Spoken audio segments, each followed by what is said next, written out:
especially after a long 2 days, and especially for the last session. So we're excited to be with you today and excited to have you here. My name is Jenny Adams. I'm coordinator of special programs in University College at University of North Carolina, Wilmington. One of the programs that I supervise and manage is the work that we're doing with transfer students, military students, specifically through academic advising and coursework. Hi everyone, my name is Karsan. I'm an academic advisor for students in transition, specifically transfer and military students. I assist in coordinating the Uni 201 course, and this is my 4th semester of teaching the course. Great. So Karsan and I are here to talk to you today about our transfer seminar course and how we're transforming the first semester experience for our transfer and military students through this course. So to get a sense of our audience today, how many of you currently have a transfer seminar course at your institution? Let me first ask, how many of you are from a 2-year school and 4-year? Okay. But only 1 or 2 that currently have a course. How many of you are exploring having a course, thinking that this could be a solution at your campus? Excellent, great. How many of you have a course and are thinking about making some changes, making some improvements? We're always looking for those ideas. So hopefully there's something here for everybody today. We also do have some folders, so as you come in, if you want to grab one of those by the back chair, that'd be great. So we want to start with providing a little context of where we're coming from at UNC-Wilmington. We are a 4-year public institution, one of the 16 in the UNC system. And we're located in southeastern North Carolina and beautiful Wilmington, where we have the beach, historic waterfront, and riverfront. We're a medium-sized institution with an enrollment just shy of 16,000 as of fall 2016, focused mainly on undergraduate education with growing graduate programs. You'll notice that our transfer enrollment is 46% of our students are transfer students. This has steadily increased in the past recent years. It's going to continue to increase. So being here this week has really been essential for us to think about how we're going to manage and work with that growth too. 10% of our students are military students. North Carolina houses 2 of the largest military bases, Fort Bragg and Fayetteville for the Army. And then Camp Lejeune in Jacksonville, which is about an hour away. So we have many students who are commuting from Jacksonville and surrounding areas. We have 52 majors, again, growing master's programs. Our most popular majors are business through the Cameron School of Business, biology and marine biology. We also have many students who are in the College of Health and Human Services. And then we also have great degrees in film studies and creative writing. Those are very popular choices for students as well. So I mentioned the 46%, right? We also, as part of, I think it's important to understand for our context, we have a new chancellor who's been at the university for about 1.5 years now, and he has a pretty ambitious strategic plan, which includes increased enrollment growth for transfer students. Specifically for every cohort, freshman and military, but he's calling for a 76% increase in our fall enrollment of transfer students from fall 2016 to 2021 is the target. So we're really excited to offer this course. We can only imagine that it's going to grow. We're excited to kind of see where it goes from here, but also definitely having some great takeaways from this week. So an overview of what we hope to accomplish today is talk a bit about the transfer student experience overall, some of the barriers and challenges students, particularly at UNCW, were experiencing, and really what prompted us to create this course for the students. The evolution of the course and the history of the course. Karsan's going to talk for a bit about the specifics of our course curriculum, share a syllabus, student learning outcomes, and our common assignments. We'll share student data, and then we'll end with some tips for success. So some of the things that we've learned, some of the challenges that we faced in designing this class, but also hopefully some takeaways and next steps for you. So to begin with, and again, in the last session, this isn't as, it is exciting, right? We're talking about transfer students. But you should have some quick answers to this at this point. But we're curious, just again, thinking about the first semester for our transfer students when we're offering this class to them. What are some challenges that transfer students are facing in their first semester? And if you could think specifically at your institution, maybe the one or two things that come to your mind that you think are the most critical for your students. And if a few of you could share what barriers, what challenges your students are seeing in their first semester on your campus. How about you? A lot of ours are non-traditionals. They've been out of school for a while. Right. And it's just that adjustment to, and being non-traditionals, they have a lot of things going on outside of school. So For sure. adjusting to the academic life and routine again, and then dealing with everything else. With life in general, right? Sure. We work with mostly traditional age students, and we hold their hands through the admission process, so they get to our campus and they have no idea where to turn. They come to the admission office and we're like, sorry, we're not necessarily who you work with anymore. So we have the resources. Right, so having the support once they're actually there, right? We have non-traditional and traditional on our campus, so with the additional students, they usually move to our area and not finding that connection and friend group and everything that have to do with the apartment complex, and we can't all get houses on campus. Right. So they're living off campus and maybe disconnected that way. Okay, yeah. We like to rename everything, so they don't know that our Moodle is, we call it As You Learn, and so they just don't know what the technology and the resources are because we rename everything with our own spin. Isn't it funny? It's hard, I know for me, to keep up with all the acronyms and all the new things, but imagine a student learning this new language. Sure. There's a sense, I use the analogy often, that students are entering a program already in progress, or the train has already left the station and students are already on it and they've taken on board. So it's just helping students feel that sense of belonging and sustain that sense of belonging. Right. Sustaining that, that's important. Great. So we were seeing a lot of these similar challenges, but just to share with you some of the challenges that we were seeing at UNCW, many of you will recognize these from your institutions. But when we thought about it, we were really seeing about 6 different categories.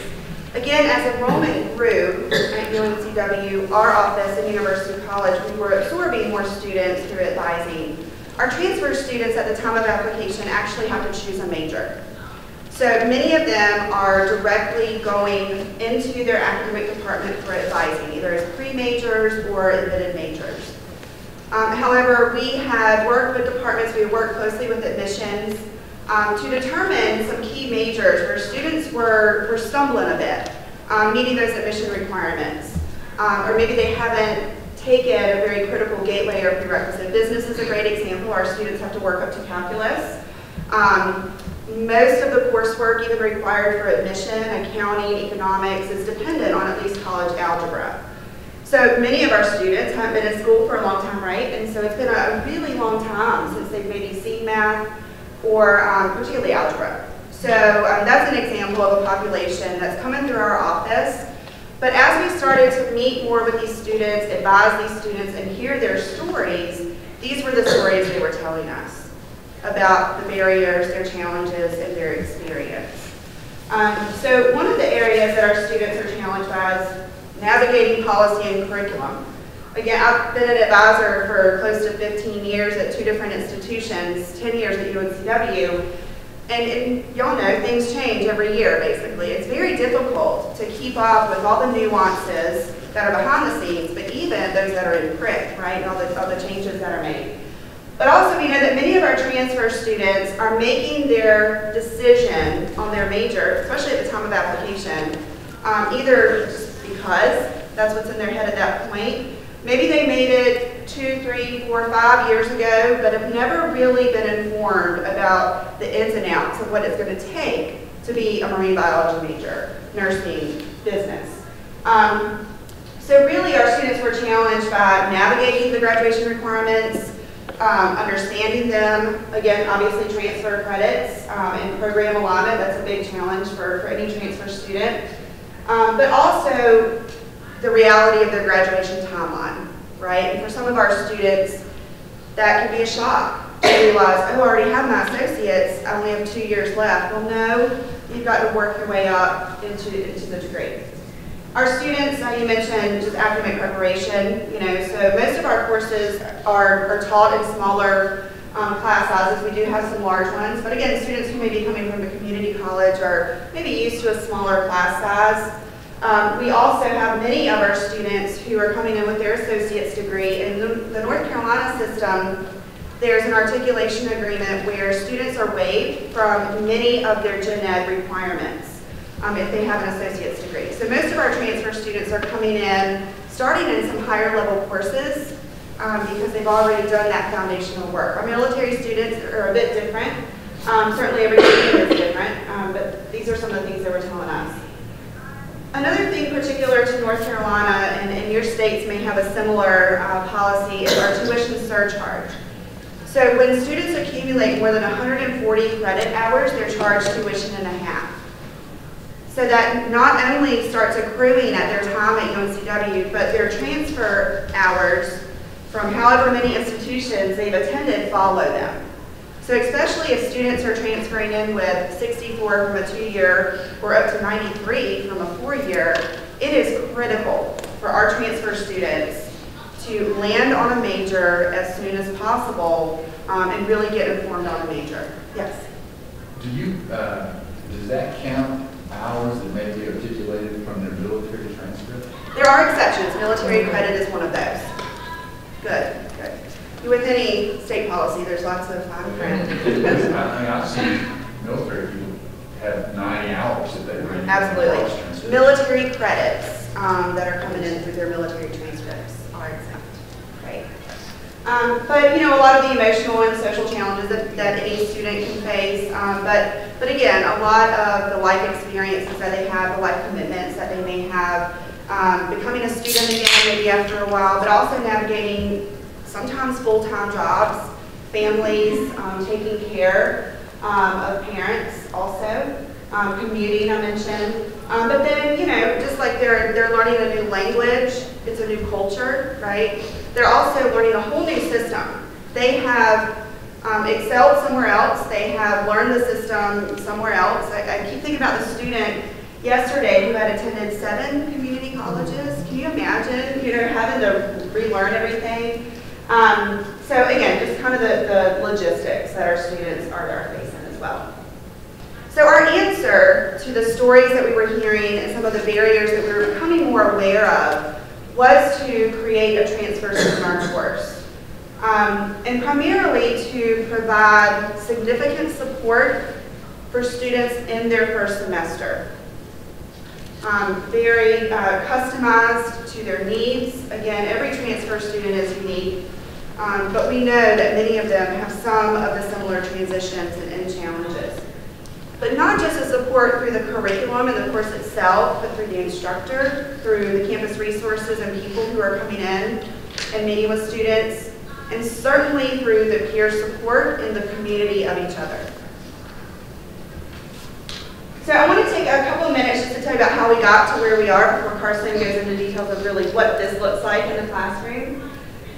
So we first offered our transfer seminar at UNCW in 2010. It was a 2-credit elective course. At that time, we at UNCW are historically freshman and first year centered. We have a very strong history of a first year seminar course. So we decided in 2010, why not have a couple of those sections and put transfer students in those sections. That was great because we were starting to hear from those students and build community with those students, but the curriculum was again very first year freshman focused. So there wasn't the inclusion or the appreciation of their previous experiences and what they were bringing.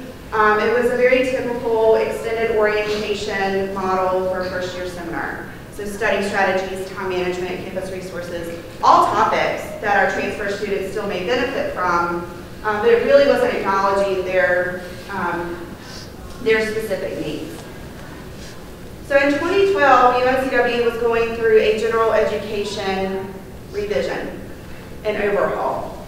At this time, our curriculum became a bit more complex and challenging, particularly for our transfer students. There was a layer of what we call competencies, some of you may have those as well, where students have to complete 9 credit hours worth of information literacy classes and then 9 credits of writing intensive classes. So faculty submit proposals for really meeting the learning outcomes for those skills and competencies. In 2012, our first year seminar program was working on a proposal to move to a 3-credit course that would be embedded and required in the gen ed curriculum and also meet the information literacy competency. Great, you know, our freshmen are able to get this from the first semester, meet a graduation requirement, and build these skills in the first semester. So we decided our transfer students need that as well, right? So we were able to really kind of ride the momentum of what was happening, what people were aware of on campus, and connect that. So in 2012, we began the process of submitting proposals for our transfer seminar course to move to a 3-credit class and be approved for information literacy competency. We'll talk more about the competencies, but also writing intensive. So in their first semester, students taking this class would be able to meet graduation requirements, but most importantly also build these skills within their first semester. Especially those who are already coming in with some writing classes and transfer courses.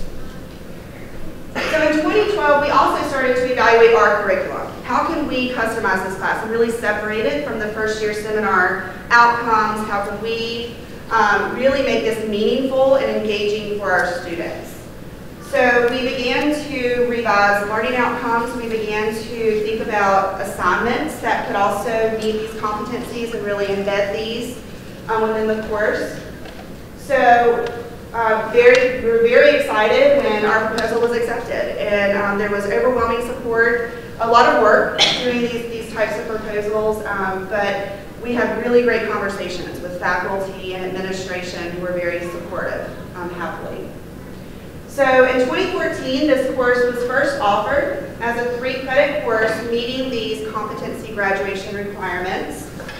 This was also really where we started the course with the peer mentor program, and it really started to look like it does today. So this chart actually shows the growth, even if you can't see the numbers, but obviously you can see the colors in the bar graph.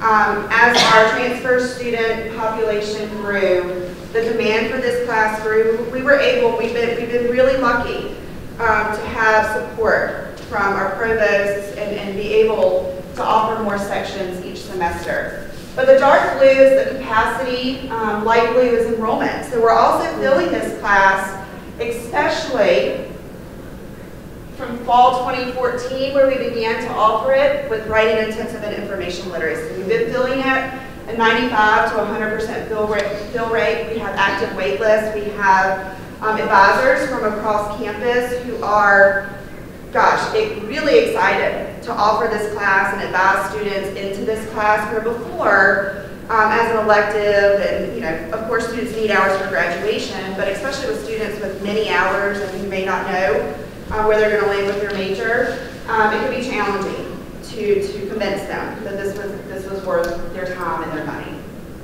So we've served 910 students since 2010. In the fall semester, we're offering 10 sections, and we'll be able to serve 250 more students. So we're really excited about that. Awesome. So this is what Uni 201 looks like today. Not much has changed since 2014, but we are a 3-credit hour course offering the writing intensive and information literacy components. We have a peer mentor group that is in each course, so a peer mentor is in each section of the uni, who is, and I'll talk more about the, about the peer mentors in a minute. And then who is teaching this course? We have been recruiting advisors across campus. We really want students to have a connection with advisors. We also have staff from the Dean of Students office who are passionate about working with transfer students. We are hoping for faculty to get involved. We're looking for people who love transfer, and so that is who's teaching this course. Okay, so I really want to touch on the student learning outcomes for the UNC-Wilmington class, and you have a copy of this in the folder that goes into much more depth, but I've broken this down into sections. So the first two student learning outcomes really focus on that experience of coming to a new institution. We are really using the Schlossberg's 4S model of thinking about moving into transition and then out of transition. So career prep, academic strategies, campus resources, that's where that comes into play. The next two focus on information literacy and the writing intensive component. So information literacy, we have collaborated with the library. The transfer librarian Tammy was here presenting yesterday, so maybe you got to sit in on that. She's doing excellent work at showing students where to find scholarly sources. And then the writing intensive piece goes really hand in hand with the transfer portfolio. And I will be talking about that in depth in a minute. But that is a drafting process through peer review in the Writing Center. So things that these students really need academically. And then the last two, diversity and getting you acclimated to our campus. We want to make sure that they are having a diverse experience, that they are working together and building community in our classroom, because our students are diverse. We have a wide age range. They're coming from military backgrounds. They're 4 to 4 year, they're 2 to 2 year, or 2 to 4 years, excuse me. So they're coming from everywhere, they're coming from all over the country. And then health and wealth. So we know that stress management is key for transfer. And then financial literacy. So students are using the GI Bill and financial aid in our institution, and it's important to talk about those things. So the transfer portfolio is the largest assignment. This is how we kind of keep all the sections on the same pace. It's broken into 4 units. You have the descriptions of those, again, in the folder. But just to go into depth on this and what this looks like, and I actually brought an example of a transfer portfolio broken down through the drafting process with student feedback. So if you would like to look at this, definitely encourage it. It's student work, and it's good stuff. So check this out if you can. But the first part of our transfer portfolio is our major decision paper. And so we're asking students to critically think about why they chose their major. Like Jenny mentioned, sometimes they're just putting business because it sounds good. They know someone in business. That's what they were doing at their previous institution. They selected that as a first-year student. But we're asking students to critically consider their major, why they chose it, and then we're having it peer reviewed in our class. So our students are swapping papers in the classroom, learning about each other, building that community through the drafting process, but also learning how to do a peer review. So we're walking them through that process. What is constructive criticism? You can't just say great work. You have to say great why. So things like that. So that is the major decision paper. It's usually the beginning of the semester. Now we get into part B, which is our major research paper. So this is where we collaborate with the library. So Tammy, we are going to the library for 2 sessions.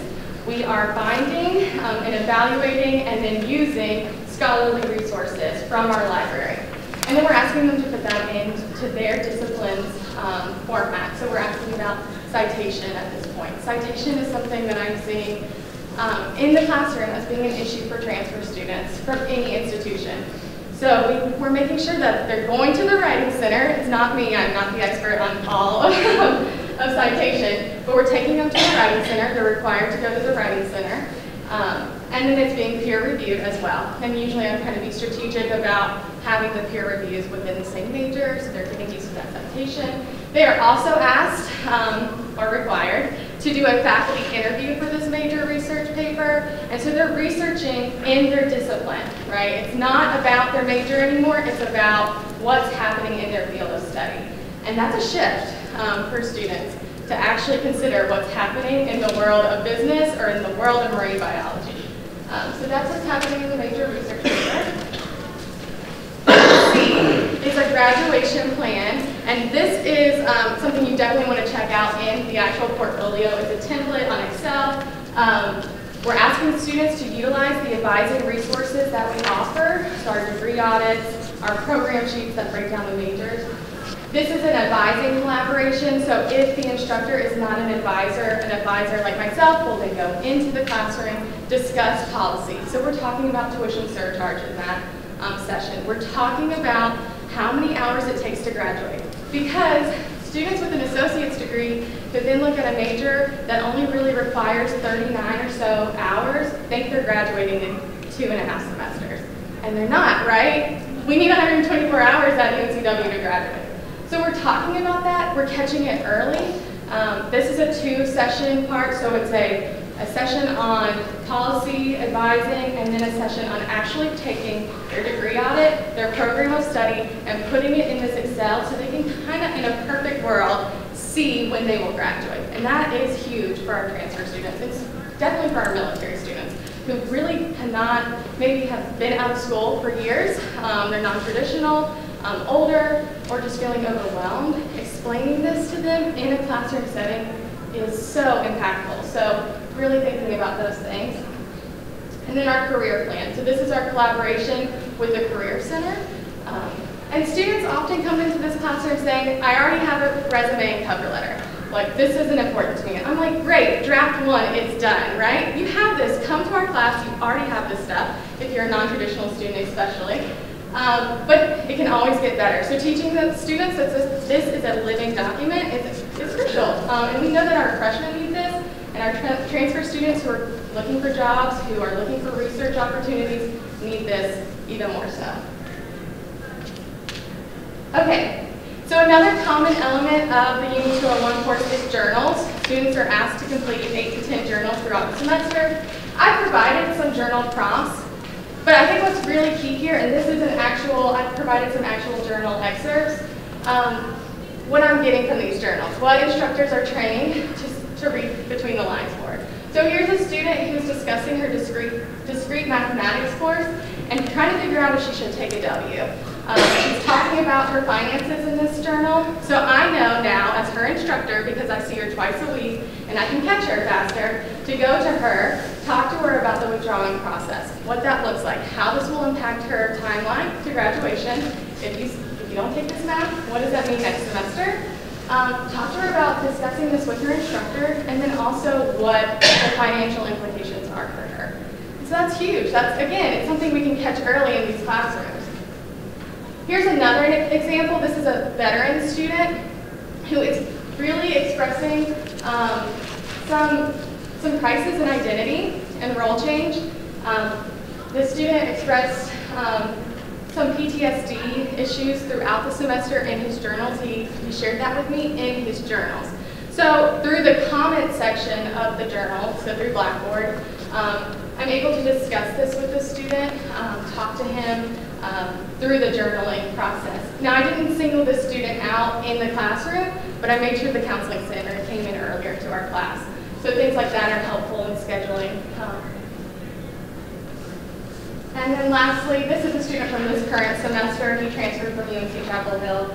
And he, again, is going through a role change, but this is just I think this is just really cool. Like, you're seeing students change, question things, critically think about who they are. And so I want to make sure the student gets an experience at UNCW that helps him through that process. So that's journaling.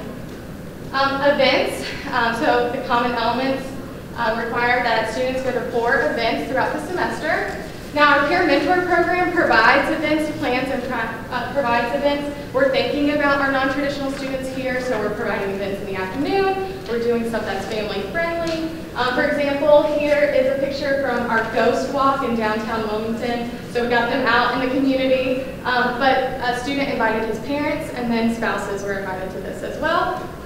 And then this is our Taco Thursday event. A local taco place down the street providing dollar tacos to our students. Again, family-friendly, students can come. This is for all sections of uni. Now, this is something we're providing, but the idea is that students will go out to campus, get involved in student organizations, take part in things that they want to take part in. Again, here's a journal excerpt. I just think this is great. It's showing you that our students are using the events to find things that they want to do. They're getting a grade for it, so they're being voluntold. And I just love that she found the women's rugby team, who are the funniest, kindest, and most dependable people I know. just happen to be really good at slamming people into the ground. They're finding community through this. And we know that students are like, kind of iffy about events in the beginning, but I think this really says a lot in the long run. Presentations, so there are required presentations throughout the Uni 201 course, and those being things like adult transition theory, so we talked about the flash curve, we talked about the W curve, again, the Career Center, Writing Center, library, those things are going hand in hand with our portfolio, but we're also giving them things that are in our traditional freshman seminar course, study abroad. They can use their GI Bill to study abroad. We want to make sure they know that in the first semester here. Undergraduate student research, some of them are juniors, and they need to know where the research, how to contact those faculty. Pause for People is an excellent resource that we have on our campus. It's actually a course through the Rec Therapy program. So one of our peer mentors, Greg, who's pictured here, actually facilitated this, planned this, had Pause for People come into our classroom to discuss class options for students to learn about service animals. And then some of our students actually applied for service animals through this presentation. So I just think it's good work.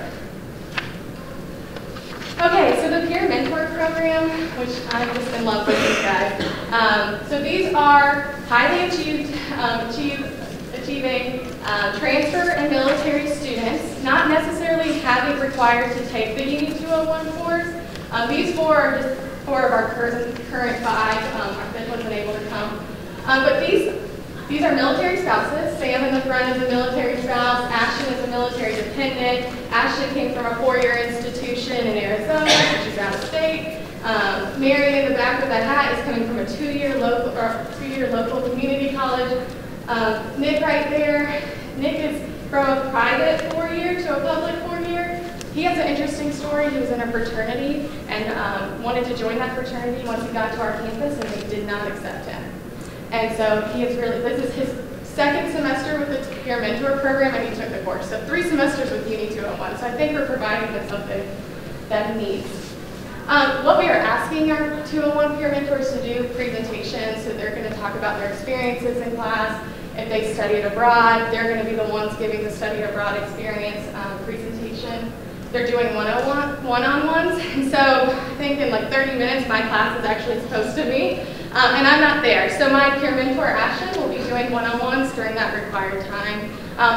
We scheduled it because I'd be away, but usually we're asking our peer mentors to do this outside of class time. Building community through the event planning. They're in the library, they're inviting our students to study with them. They're recruiting students from our classes, but also in Tau Sig, their organizations. So we have a really cool group of students who love what they're doing, and I'm just really grateful for them. And then student feedback. So this is important. We know that the student voice is strong, and we're seeing that students are saying that they weren't sure about this course when they got to orientation, and advisors said you need these competencies. They're not transfer friendly, right? Students come with an English composition course and it's not writing intensive. UNCW does not recognize that. So they're saying, oh, this is a write-off course, but they come and they build that community. They're learning public speaking and social skills. They're getting used to that. They're building their academic performance. I just really think that this is super impactful, this last one. My class felt like family. And so that they feel like the train might have left them, not with Uni 201. They're starting fresh in our class every semester. So yeah, some good student feedback. Great, thanks.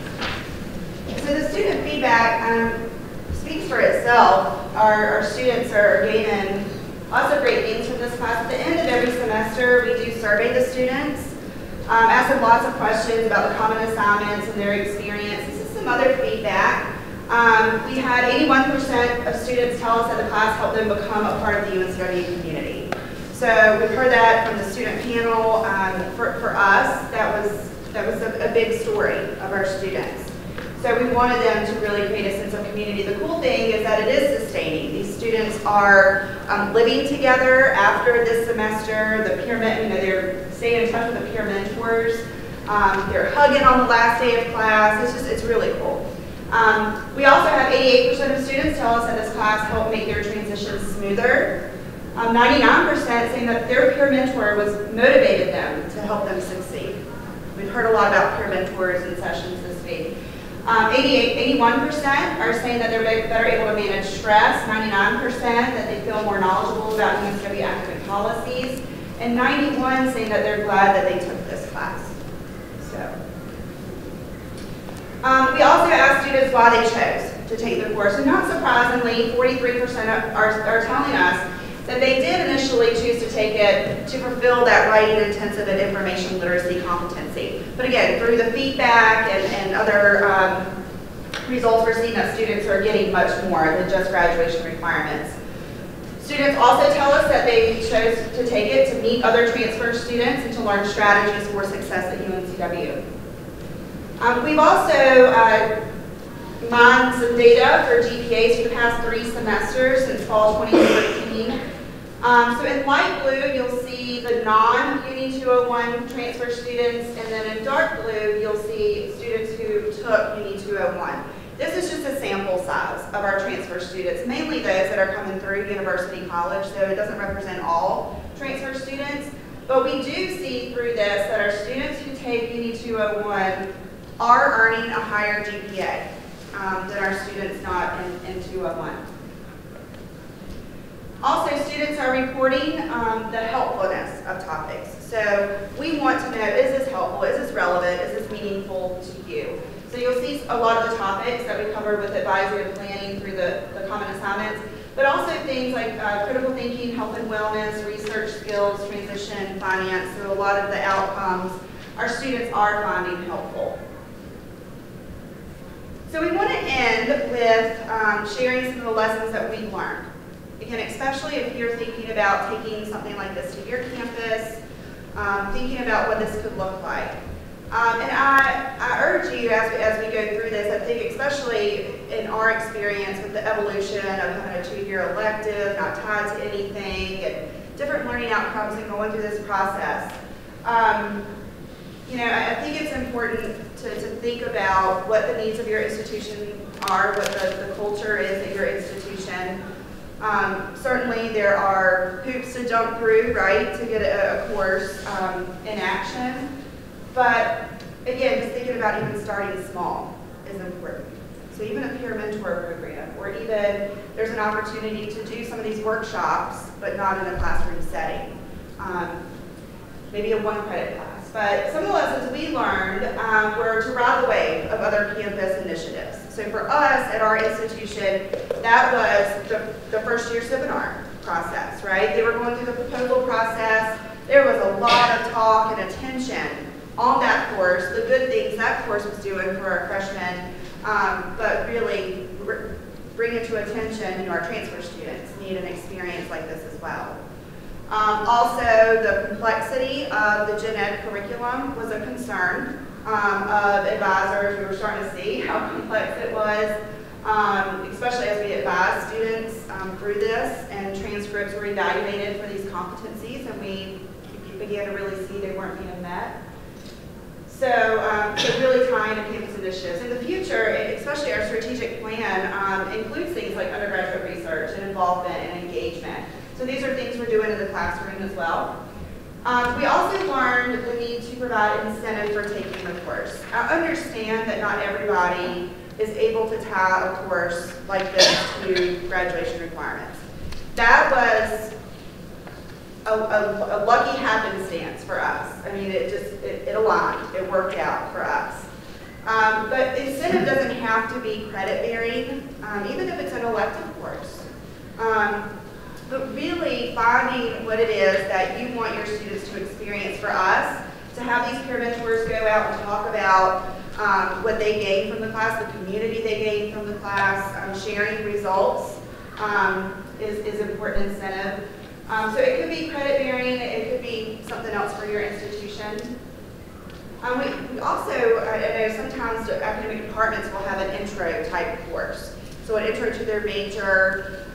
You can even work with departments to maybe embed some of these more general things or presentations within that. We also learned that the structure of a course can help lead volunteer students, right? to do things. But the faculty interview that's part of the research of the transfer portfolio is really exciting because we are telling students, we expect you to begin networking. We expect you to meet your professors, not just to learn about the field of study, learn about the major, learn about their journey, learn about their decision-making process, and hopefully build a connection. We've also gotten feedback from faculty who tell us, oh my gosh, your students are amazing. I really enjoy meeting them and the conversations. So it's really a win-win to have our faculty get to know more about these students as well. But really the structure of this class creates a space for students to think about these things, to do the self-reflection, to build a community and do these different things. We also learned, and it was helpful for us to ground our arguments for increased transfer support, particularly for this class, in theory and research. So again, really doing research on the growth of transfer student enrollment. Again, everybody's back in first year experience, first year students, talking about George Ku's best practices. These are best practices for all students. Again, talking about Schlossberg's theory and how the transitional model is really applying to our non-traditional students. The value of peer involvement. Who teaches this course is important. Again, we want people who are dedicated. They may not be working entirely or very directly with transfer students. Maybe this is a way for them to learn more about that work, but they care. They're dedicated. They're the champions on campus.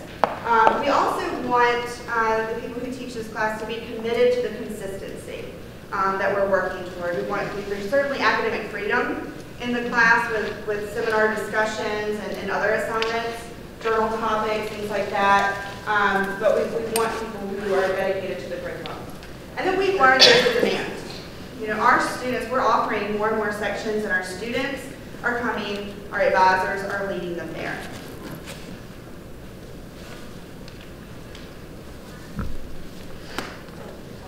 Okay. So we've got about 15 more minutes.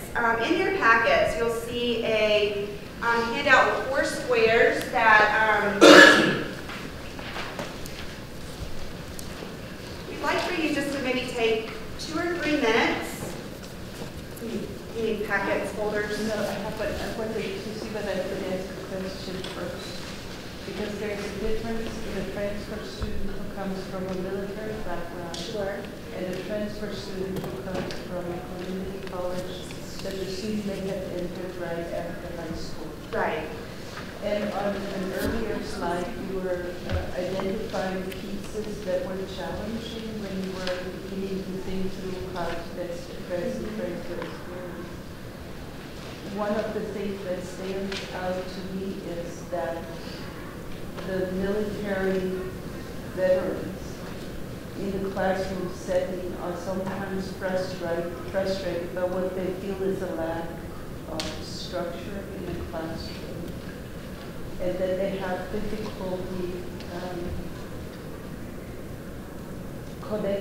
connecting meaningfully with students who they feel are sort of skating through, which is 2 very different mindsets for the group of transfer students, and that addressed anywhere along the way as you have that course.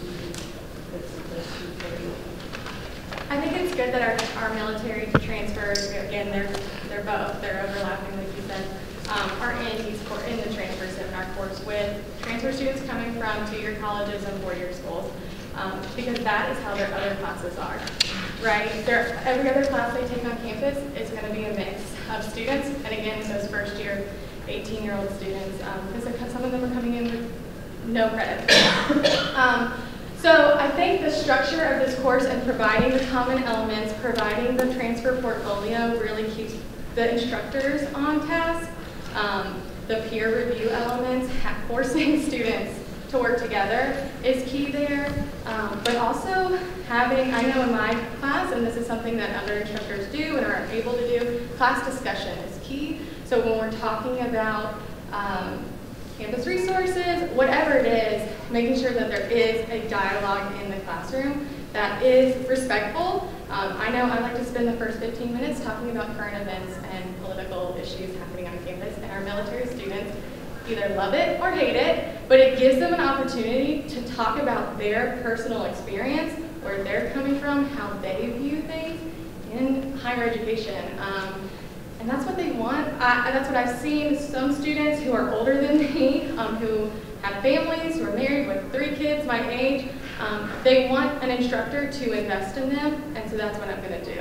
And I'm going to go to them and say, I'm so impressed with your work here in this course, what you're doing, and how you're coming back to school. But I'm also realizing that this is an overwhelming process because you haven't been here in a while, and so they need this just as much as any other transfer student. Do you have a sense then whether the conversation in that orientation class carry through to the courses that they are entering in their major? I know that currently I have a student who's in my course this semester and is in a political science course with that discussion phase, and he has shared with me that he feels like the discussion is biased, but all I can do is combat that and make sure that our discussion isn't.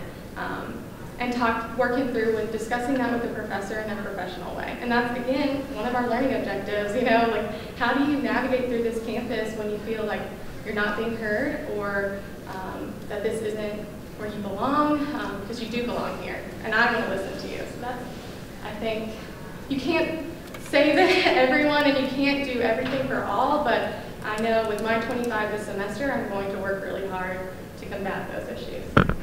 I mean, I think we all know that transfer students are a very diverse group in and of themselves. Our military group are very diverse in and of themselves. So it definitely makes for some interesting conversations, right? Because everybody's coming from a different place. I remember the semester I taught, we were talking about assignments and kind of what was going on, and some of the students were talking about, oh, I'm so tired, I woke up at 11 o'clock today, partied last night, whatever. And then our students who are commuting from Jacksonville, or I was up at 5 o'clock, I went to work this morning, and now I'm here, So it's definitely different. So we talk about, the appreciation of different experience. This is Jenny's experience as a student. This is Karsan's experience. And acknowledging that is all valuable. So as I mentioned, there is a handout in your folder. We're actually going to open it up for questions in a minute instead of taking time to do this. But this might be something that is something you can work through, put down some bullet points. But again, kind of thinking about how this could look at your campus, starting small, making it manageable, rolling out. I mean, this has been a 7-year process for us. But thinking specifically about some of those important characteristics that are going to help you build a transfer seminar course. Connecting to the university mission, strategic plan, again, what's going on your campus that matters. And then also determining the needs of students, faculty, and staff. We already have a really good sense of that. But also identifying campus partners across divisions. We rely on collaborations in this course. So that's been really important for us. There might be others on campus that are doing great work. There might be others on campus who you could do a team class. We explored doing a maybe second semester class with the Career Center for our students really working on exploration. And then also just thinking about awareness of policies that impact transfer students on your campus. This course is not the answer for all of those, right? But it can certainly inform students of those policies and hopefully make it less of a barrier for them too.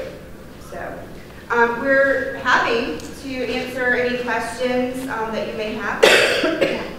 I have a question. I love the idea of having your mentors in the room. You had mentioned the one-on-ones. Are the students required to be one-on-one with those peer mentors a certain number of times, or? Right. So I am asking my peer, I am requiring my peer mentors, because I supervise them outside of the classroom together, to actively engage in one-on-ones with. So they are required to be one-on-one with all 25 students in their class.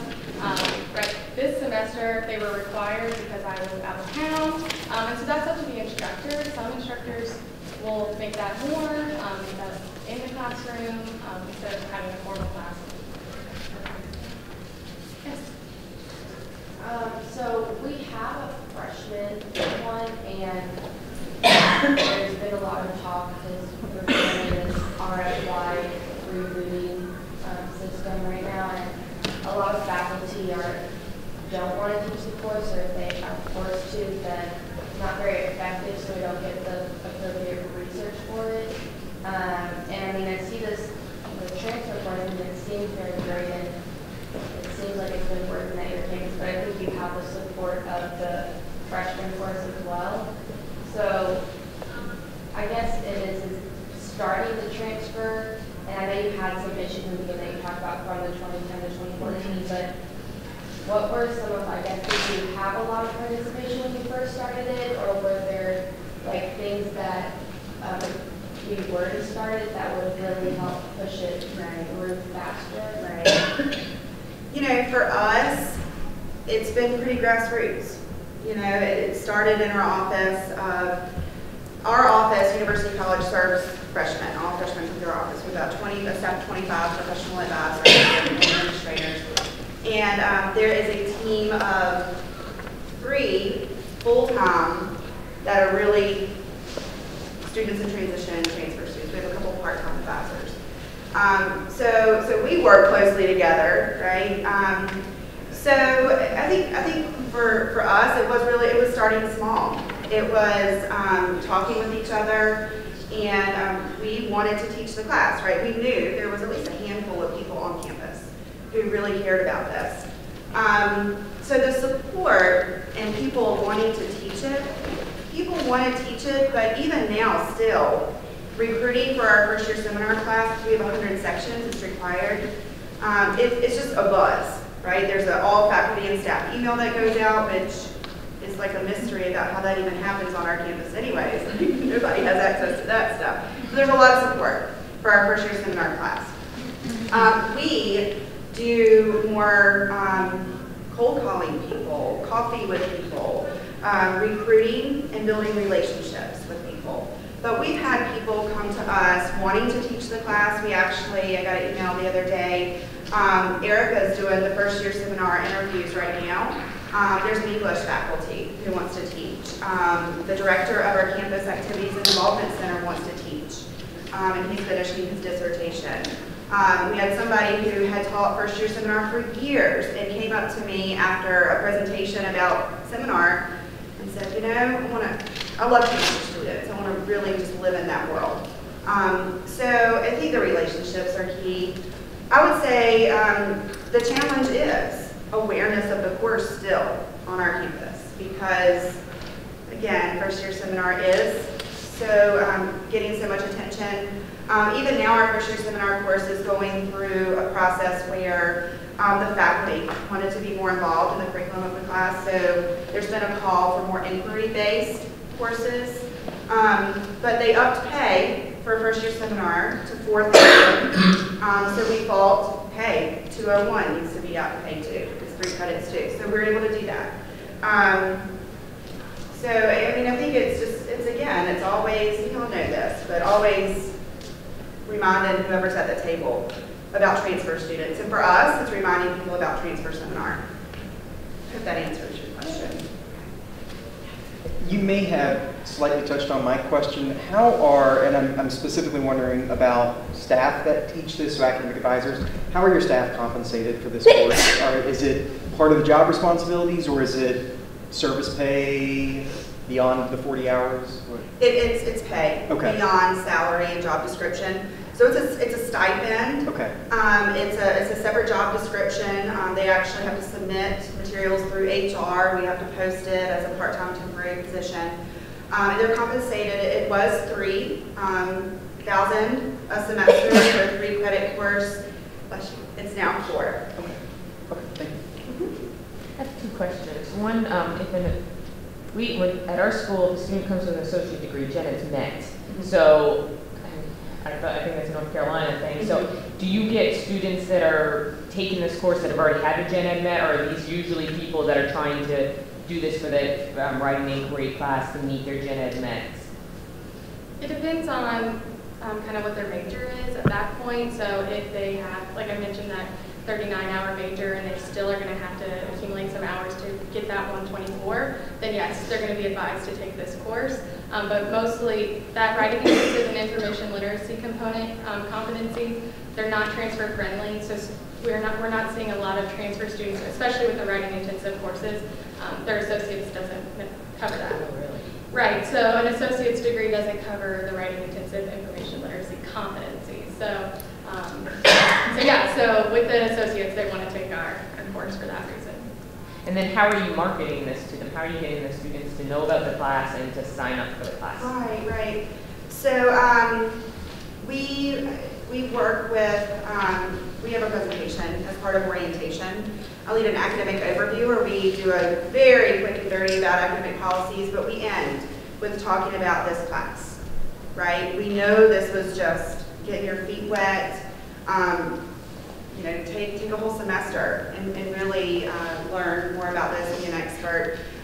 So we promote it at orientation. We also do a lot of outreach to academic advisors on campus who are working with these students to register at orientation. And right now that seems to be working. We also have emailed students, gotten the intent to enroll list from admissions and targeted students via email as well. And just to add on to that, at orientation, we know if they're coming later in August or if they're coming in the spring. This is a course that doesn't matter what your major is, what your background is, you can take this course if you're in your first semester as a transfer student. So if they don't have that math requirement or they can get into both bio and chemistry, they're taking Uni 201 to get some credit hours too. Did you say you also pay the peer mentors?